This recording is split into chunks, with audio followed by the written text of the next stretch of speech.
This is the Fitzy and Whipper with Kate Ritchie podcast. If you've had a horror job interview or something just really weird happened. Nerve-wracking, aren't they? I do feel for people who are on the hunt, you know. It can be very disheartening and also strange. Like, you're putting yourself out there and if there is the added pressure of actually really wanting the job, I need this job, I got to pay for X, Y and Z, I have a family, it can be quite excruciating. We did the mock job interviews at school where they would prepare you for real life and they always said, you might get a question, what's your weakness? And a good answer is, tell them you've got a short fuse. But that's only when people don't live up to your expectations. I thought you were going to say, like, young men are my weakness or something. What's your weakness? Maybe don't say, isn't that Kate Sobrano? Kate, the other day I ran into a woman who I did a job interview with and failed miserably at. Yes. She worked at Cadbury Schweppes, and when I was younger, I went for this job as a salesman for Cadbury Schweppes, where I would go out to stores and service them if I needed to. And I was so excited. I really wanted this job. One of the main reasons was because you got free chocolate bars. But at the end, I thought I did really, really well, Kate. And at the end, she said, hey, just before you go, what's your favourite chocolate bar? They had a bowl of their chocolate bars in front of me in the job interview. Okay, so all you had to do was pick one. Yep, and I instantly, as soon as she asked it, I instantly went Kit Kat. She went, that's Nestle. Damn. What a pity. Don't you just say classic Cadbury? I mean, I couldn't possibly choose. Have you ever been asked to moo like a cow? What? No. In a job interview? That's what this story is about. It's come out of the UK. But, of course, when these things happen, people get online, they share their experiences, and the stories just keep flooding through of the weird things that people have been asked to do in job interviews. 13 24 10 if you've got a story for us. How could it lead to being asked to moo like a cow? Well, I don't know. Ask Ms. Fu. This was her name. She went to a job interview for a university student ambassador. Moo Fu. Now, good. Oh, not bad. Yeah, good. like that. Yeah, good.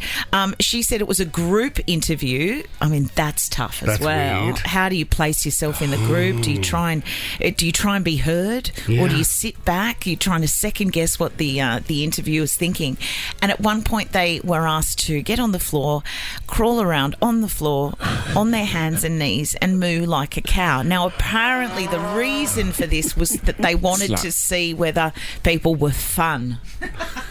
But I think it's like what can I possibly make these people do? Power play. Absolutely. Well, it wasn't for the role of the cash cow on Channel 7. No. It's also to see what you like in a team environment. It's cow. also like what happens at our Nova Christmas party after those cookies come out.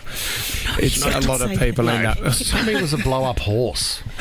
Yeah, it was a horse, not a cow, guys. Tommy was a horse. Did you go as a blow-up horse? How do you Google for a blow-up horse? Wow. Where'd you get that costume? No, I think it was like a costume box or something, or Snog the Frog or something, and then it was Daryl Braithwaite's horse. So that's so great. Yeah, it was a weird night. You got the job. Yeah, thank you guys again. No, I don't think I did a job. Did I do an interview for this job? What was how did I get this job? I don't know.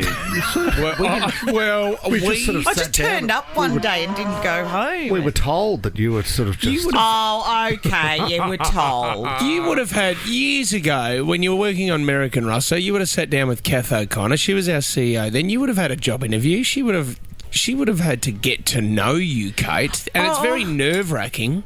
I don't know if I've ever... I don't... I think with radio, they just tend to get you in. They get you in as a guest, don't they? Oh, let's get them in with the guys, just like check out the chemistry and stuff like that. And before you know it, you've done a job interview. So really, when you think about it, I could be, suing someone for false pretenses for a job interview that I never wanted. Yeah, you never wanted, but you were just went in for a chat, Yeah. I remember there was a guy who I know, and he went for a job interview. During the job interview, they called another staff member in, and he said, "Do you want to see something funny?" And this was the guy doing the interview. Do you want to see something funny? He went, oh, yeah, okay. And he goes, all right, well, get down on your knees, pointed to the other employee, and got him to put a cup and saucer on his head, like a teacup and a saucer. So the guy was kneeling, the other employee's kneeling down with a cup and saucer on his head, balancing it. And the boss went, how funny is that? And the guy went, I don't think I want the job here. I don't want the job. You couldn't do that because anymore. The next thing you know, I'm going to have a cup and saucer. I'm on the my head. occasional table. Yeah, I'm the occasional. Were you getting a job with David Brent, or what was he? Where was he? I don't know where it was. An unbelievable story. But that was the moment he went, I don't want to work here. No. Oh, God, no. I'm not your cup and saucer guy. Forget about it. Fits in Whipper with Kate Ritchie is a Nova podcast. For more great shows like this, download the Nova Player via the App Store or Google Play. The Nova Player.